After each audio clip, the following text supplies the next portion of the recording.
बाके बिहारी के एक ऐसे भक्त का आज प्रसंग आपको सुनाने जा रहा हूं। सच में सुन के दिमाग हिल जाएगा, शरीर में सिरहन हो जाएगी, रोंगटे खड़े हो जाएंगे। बड़ा ही अद्भुत प्रसंग है, ध्यान से सुनिएगा। हरे कृष्ण दोस्तों, मैं हूं अनुज शर्मा।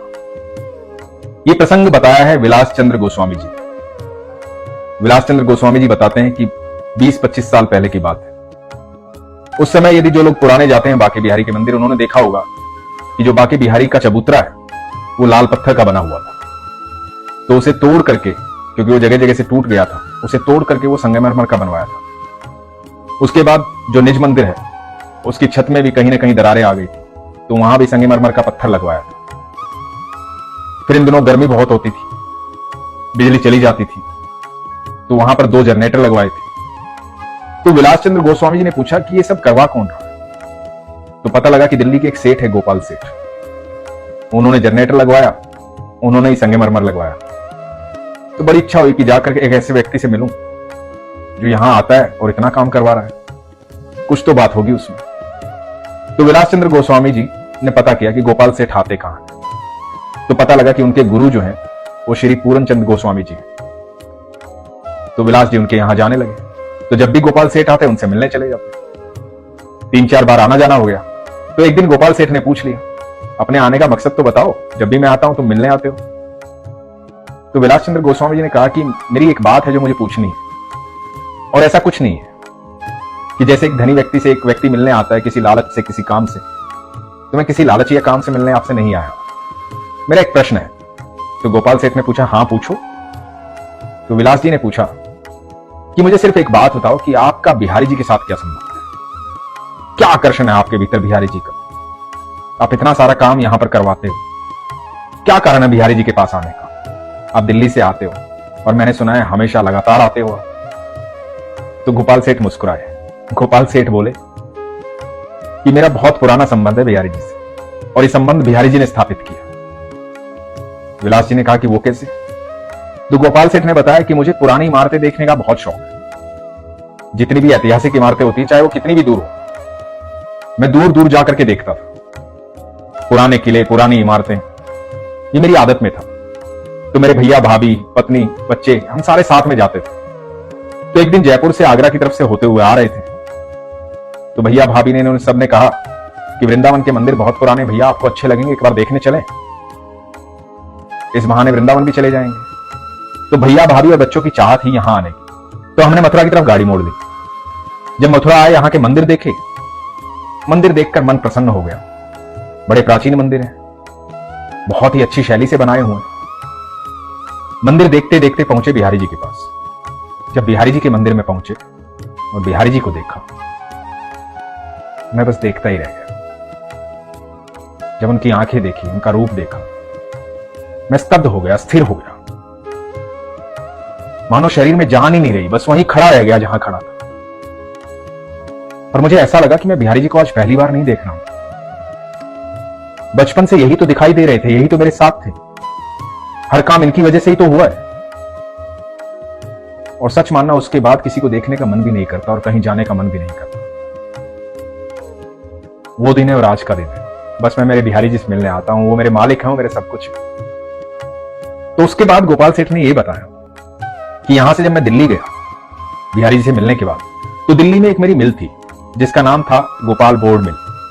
मैंने जाते ही उस मिल का नाम रखा श्री बाके बिहारी मिल। मेरा सब कुछ मेरे ठाकुर है, बाके बिहारी है। उस दिन के बाद मैंने सोच लिया था कि यही मालिक है, यही सब कुछ है, मैं तो इनका कारिंदा हूं, इनके यहां काम करता हूं। यही मेरा प्रेम है और यही सत्य है। तो विलास चंद्र गोस्वामी जी ने कहा कि मुझे एक बात और पूछनी थी। गोपाल सेठ ने कहा, हां पूछो। तो विलास चंद्र गोस्वामी जी ने कहा कि मैंने सुना है जो ठाकुर जी के अनन्य भक्त होते हैं, बिहारी जी के जो बहुत प्रेमी भक्त होते हैं, उनको बिहारी जी मिलते हैं, उन्हें चमत्कार दिखाते हैं, उनको उनका आभास होता है। तो क्या कभी आपके साथ ऐसा हुआ कि आपने बिहारी जी को देखा हो, आप मिले हो या आपको आभास हुआ? गोपाल सेठ मुस्कुराए, बोले हां, वो बात मैं अपनी जिंदगी में कभी भूल नहीं सकता। जन्माष्टमी के बाद नंदोत्सव था। मुझे लगा था 3-4 बजे वृंदावन से निकलूंगा और 7-8 बजे दिल्ली पहुंच जाऊंगा, लेकिन यहीं पर बहुत देर हो गई। रात्रि के 9:30 बज गए थे।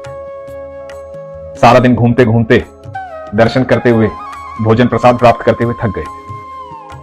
हे नाथ बाबा जी हैं यहां पर वृंदावन में। उन्होंने कहा कि लल्ला दिल्ली जा रहे हो, हमें भी एक काम है, हमें भी वहां छोड़ देना। तो मैंने कहा ठीक है बाबा, आप भी आइए। तो गाड़ी में मैं, मेरी पत्नी, भैया भाभी और हे नाथ बाबा जी। हे नाथ बाबा जी आगे बैठे थे मेरे साथ और मैं ड्राइव कर रहा था। रात्रि हो गई थी, मुझे नींद आ गई थी, मैं थक बहुत गया था। और जैसे ही हाईवे पे पहुंचे मुझे नींद आ गई, मैं सो गया गाड़ी चलाते चलाते। इधर हे नाथ बाबा जी ये देख रहे थे कि गाड़ी बहुत स्पीड से चल रही है, कई जगह टकराती टकराती बची है और कोई अदृश्य शक्ति बचा रही है। बहुत देर तक तो हे नाथ बाबा जी चुप रहे क्योंकि उन्हें लगा कि बोलना ठीक नहीं है। लेकिन काफी देर बाद जब 20-25 किलोमीटर आगे बढ़ गए तो उन्होंने मेरे कंधे पर हाथ रखा और बोले, लल्ला गाड़ी थोड़ा धीमे से चलाओ, सब सुरक्षित पहुंच जाएंगे। और उनके हाथ रखने से मेरी नींद टूटी और मैं हिल गया। गाड़ी चल रही थी, मैं सो गया था और मुझे आभास हुआ कि स्टीयरिंग पे मेरे हाथों के ऊपर 2 हाथ हैं। वो 2 हाथ मेरे हाथों में विलीन हो गए। उन हाथों को मैंने देखा, वो हाथ मेरे ठाकुर के हाथ है, मेरे कृष्ण के हाथ है, मेरे बिहारी जी के हाथ। वो दिन है और आज का दिन। मेरा जो कुछ है मेरा ठाकुर है, जो कुछ है बिहारी जी है।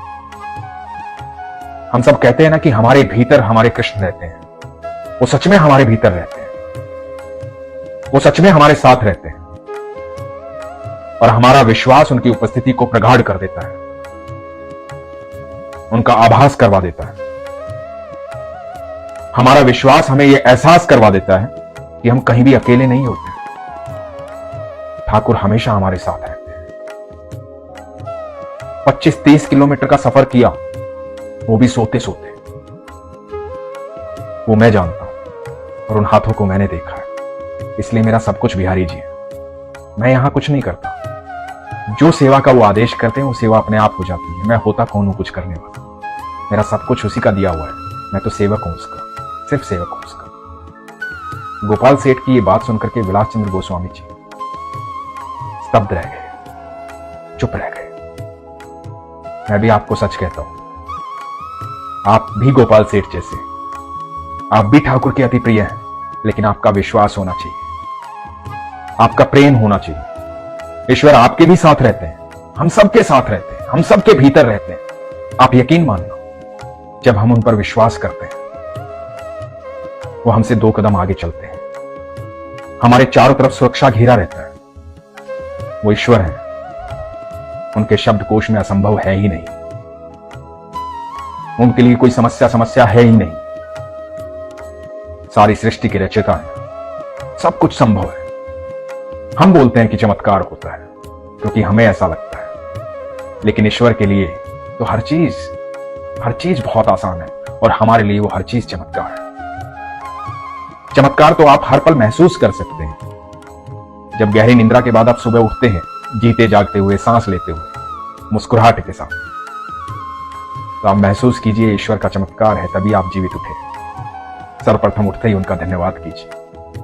हमारे जीवन में हर पल वो चमत्कार करते हैं। जीवन को जब इस नजरिए से देखेंगे कि हर पल चमत्कार हो रहा है, हर पल मेरा ईश्वर मुझे दे रहा है, हर पल मुझे महसूस हो रहा है, हर पल मेरे सामने, हर पल मेरे साथ, आप देखना जिंदगी में इतनी सकारात्मक ऊर्जा आ जाएगी कि दुख, कष्ट, निराशा ये सब आपके आसपास ही नहीं रहेंगे, कहीं भी खड़े नहीं होंगे। आप खुश रहेंगे और आपके आसपास लोग खुश रहेंगे। अपने विश्वास को मजबूत कीजिए, अपना ख्याल रखिए। हरे कृष्ण।